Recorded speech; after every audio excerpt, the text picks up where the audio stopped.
Hi friends, అందరూ బాగున్నారా? మరి అందరూ కూడా బాగోవాలని కోరుకుంటున్నాను.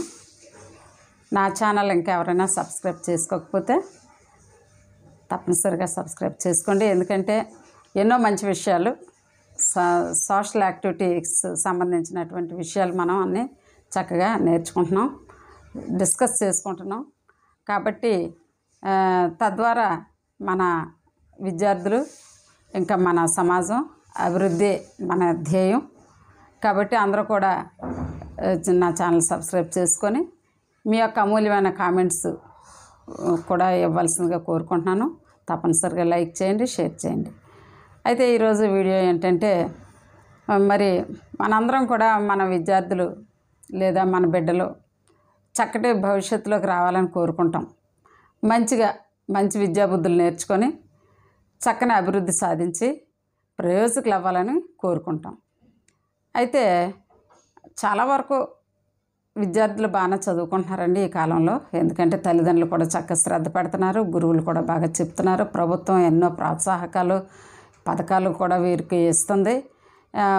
పూర్వకాలం లేనటువంటి ఎన్నో ఫెసిలిటీస్, ఎన్నో సౌకర్యాలు ఆధునిక కాలంలో చక్కని వసతులు విద్యార్థులకు ఉన్నాయి. కాబట్టి విద్యార్థులు చాలా వరకు 90% చాలా చక్కగా చదువుకుంటున్నారు. అయితే ఏంటంటే కొంతమంది విద్యార్థులు మాత్రం దారి తప్పి వారి జీవితాలను వారే చెడదీసుకుంటున్నారు.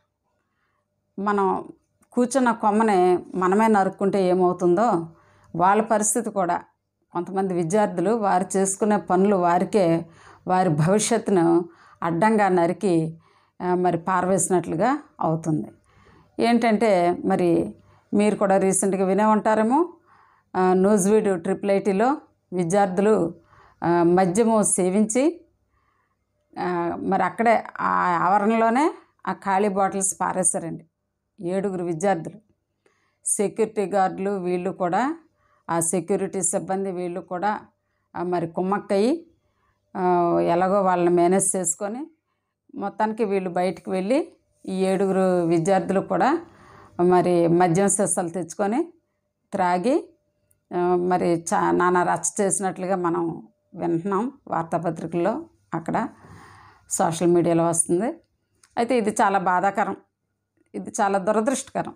ఎందుకంటే విద్యార్థులు ఎంత భవిష్యత్తు ఉన్నటువంటి చక్కని విద్యార్థులు, మరి రేపటి తరానికి వారధులు పునాదులు అవ్వాల్సినటువంటి విద్యార్థులు, మరి రేపటి తరాలని నడిపించవలసినది రథసారథులు, మన భవిష్యత్తు రథసారథులు విద్యార్థులే, నేటి విద్యార్థులే రేపటి ఉత్తమమైన చక్కటి పౌరులు. కాబట్టి వీరు ఇలాగ తయారవడం మరి మనకెంతో బాధాకరం. అయితే మరి ఇంకా బాధాకరమైన ఒక విషయం ఏంటంటే, మరి తప్పు చేస్తే ఎవరికైనా శిక్ష తప్పదు. ఆ కళాశాల ప్రిన్సిపల్ గారి వరకు ఈ విషయం వెళ్ళింది. వెళ్ళినప్పుడు ఏం చేశారంటే ఈ 7 విద్యార్థులని కూడా సస్పెండ్ చేశారు. అంతేకాకుండా వీరికి సహకరించినటువంటి సెక్యూరిటీ సిబ్బందికి కూడా సస్పెండ్కి గురి చేశారు. మరి చూడండి, ఎందుకంటే విద్యార్థులు వాళ్ళ కండక్ట్ సర్టిఫికేట్ ఒకటి ఉంటుందండి. కండక్ట్ సర్టిఫికేట్ వాళ్ళు ఏ విధంగా వాళ్ళ బిహేవియర్ ఇక్కడ ఉందని ఆ కాలేజీ ప్రిన్సిపల్ ఇవ్వాలన్నమాట. ఆ కండక్ట్ ఎవరైనా కానీ గుడ్ అని కానీ లేదా అట్లీస్ట్ సాటిస్ఫాక్టరీ అని కానీ ఇస్తారు. కానీ అదే కండక్ట్ సర్టిఫికెట్లో బ్యాడ్ అని కానీ ఈ రిమార్క్ ఉంటే ఎంతో భవిష్యత్తుకి గొడ్డలి పెట్టి లాంటిది అది. మరి వీళ్ళు ఆ విధమైన ఆ బ్యాడ్ కండక్ట్తో, బ్యాడ్ బిహేవియర్తో మరి వీళ్ళు సస్పెండ్ అయ్యారంటే వారి భవిష్యత్తు ఏంటి ఆలోచించామరా? మరి ఎంతో అధోగతి, ఎంతో చీకటి. మరి కాబట్టి విద్యార్థులు ఎవ్వరూ దయచేసి ఇలాంటివి చేయకండి. ఎందుకంటే ఒకనాడు సరదాగా మీరు చేసుకునే అలవాట్లే ఆ చిన్న పొరపాట్లు అలవాటుగా మారిపోతాయి. ఆ అలవాట్లే రేపు పెనుభూతాలుగా మారి మరి బానిసలుగా మార్చేస్తాయి.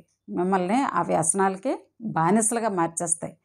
ఇంకా ఆ మత్తు లేకపోతే ఉండలేమన్న పరిస్థితికి తెచ్చేస్తాయి. కాబట్టి చిన్న సరదాలు, చిన్న పొరపాట్లు పెద్ద అలవాట్లుగా మారకముందే మేలుకోండి. పెద్దలు ఎందుకు చెప్తున్నారో గ్రహించండి. మరి మీ తల్లిదండ్రులను కానీ మీ గురువులను కానీ మీరు ఎవరిని మోసం చేయట్లేదు. కానీ ఒక్క విషయం గుర్తుంచుకోండి, మిమ్మల్ని మీరే మోసం చేసుకుంటున్నారు. ఈ విషయం మర్చిపోకండి, మిమ్మల్ని మీరే మోసం చేసుకుంటున్నారు. మరి స్వామి వివేకానంద అంటారు, strength is life, weakness is death అన్నారు. స్ట్రెంగ్త్ ఈజ్ లైఫ్, మన బలమే మన జీవితం. మన బలం మన జీవితానికి ఎంతో ఉపయోగపడుతుంది. అదేవిధంగా మరి hour weakness is our death అన్నారు ఆయన. అంటే మన బలహీనత చావుతో సమానం. కాబట్టి ఏదైనా వ్యసనాలకి, బ్యాడ్ హ్యాబిట్స్కి మనము లోనైపోయి ఆ బలహీనతలకు మనం గురైపోతే చచ్చిన వారితో సమానమట. మరి అదేవిధంగా అంబేద్కర్ గారు కూడా చెప్పారు ఒక మంచి మాట, డాక్టర్ బిఆర్ అంబేద్కర్ గారు, knowledge is power, knowledge is power, జ్ఞానమే శక్తి.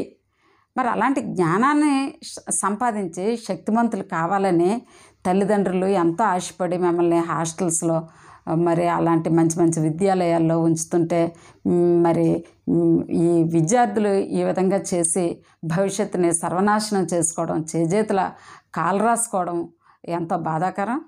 దీని నుంచి బయటపడాలి. ఇంకా అంతే కాకుండా రెండో విషయం ఏంటంటే మరి ర్యాగింగ్.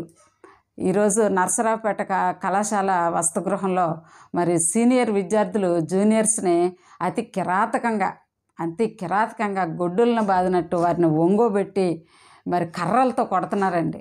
ఆ వీడియో మరి బయటకు వచ్చింది. మరి మేధావి వర్గం అంతా కూడా వారి ఆ నరసరావుపేట కాలేజీ సిబ్బంది, ఆ కళాశాల వసతిగృహం సిబ్బంది అందరూ కూడా చాలా ఆశ్చర్యపోయి మరి దీని మీద మంచి ఎంక్వైరీ కూడా వేయడం జరిగింది. మరి ఆ సీనియర్ విద్యార్థులు కూడా ఎవరనేది తేలితే మరి వారికి కూడా ఎలాంటి పనిష్మెంట్ ఇస్తారో తెలియదు.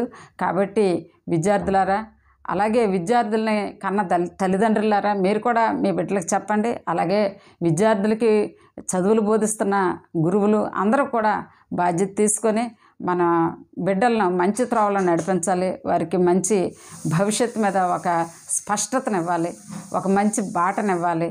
మరి ఏది మంచి ఏది చెడ్డో అర్థమైనట్లుగా వారు చక్కగా గ్రహించినట్లుగా మనము సరైన విధంగా వాళ్ళకి అవగాహన చేయాలి. మరి ఎందుకంటే ఒకసారి జీవితం నాశనం అయిపోతే దాన్ని వెనక్కి తేవడం ఎవరి తరము కాదు. కాబట్టి ర్యాగింగ్, మత్తు, ఇంకా ఇలాంటి సామాజిక రుగ్మతల నుంచి మరి విద్యార్థులు చక్కగా విడుదల అవ్వాలి. అసలు అలాంటి వాటికి బానిసలు కాకూడదు. మరి ఈ విషయం అందరూ గ్రహించాలి. మన బిడ్డలకి, మన విద్యార్థులకి మనందరం కూడా తోడ్పడదాం. అలాగే విద్యార్థులారా, చేజేతులా మీ భవిష్యత్తుని కాలరాసుకోకండి.